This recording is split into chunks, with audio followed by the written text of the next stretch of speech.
फौरन अपने बहनों से माफी मांगो तुम। अच्छा, मामू को क्यों मारा? कुछ नहीं हो रहा बेटा, सब ठीक है। मैंने कहा फौरन अपने बहनों से माफी मांगो तुम। मैं इससे किस बात की माफी मांगू? हाँ, ये आपको गाड़ी में मारने ही वाला था। इसने आपकी जिंदगी के 3 साल बर्बाद किए। मैं इससे किस बात की माफी मांगू? सिनान, आराम से बैठो। आओ जरा तुम साथ मेरे। लो अली, जाहिद, चलो, मैं तुम्हें बताता हूँ। छोड़ो मुझे। चलो। आदत है ना, तुम्हें तो आदत है लोगों को निकालने की। निकाल दो, मुझे भी निकाल दो। मैं भी क्या तुमसे बात कर रहा हूँ? फायदा ही नहीं है तुमसे बात करने का। चलो।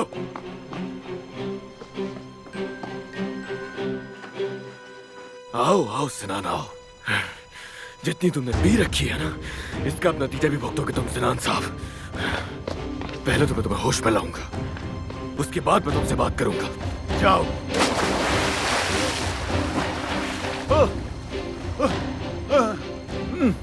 आ गया होश? हाँ, आ गया होश तुम्हें? अब मुझे गौर से सुन। जो इल्जाम लगाने लगा हो मुझ पर, हाँ, मगर नूर और अपनी बहन को नुकसान पहुंचाने वाली बात मत करना।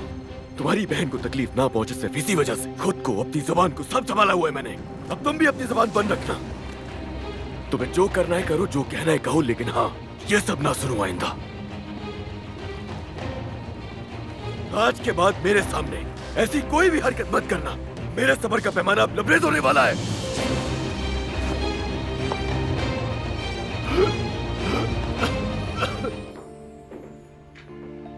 अली, नूर, मैं डर गया था बहुत नूर। उस आग में जब तुम्हें देखा तो बस यही खौफ था कहीं तुम्हें खो ना दूं।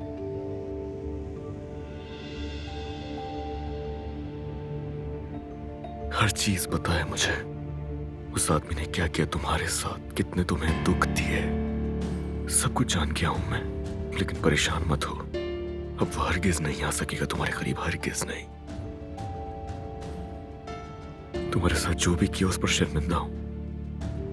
जानता हूं कि उस आदमी की वजह से पहले ही तुम्हारा दिल बहुत टूटा हुआ था,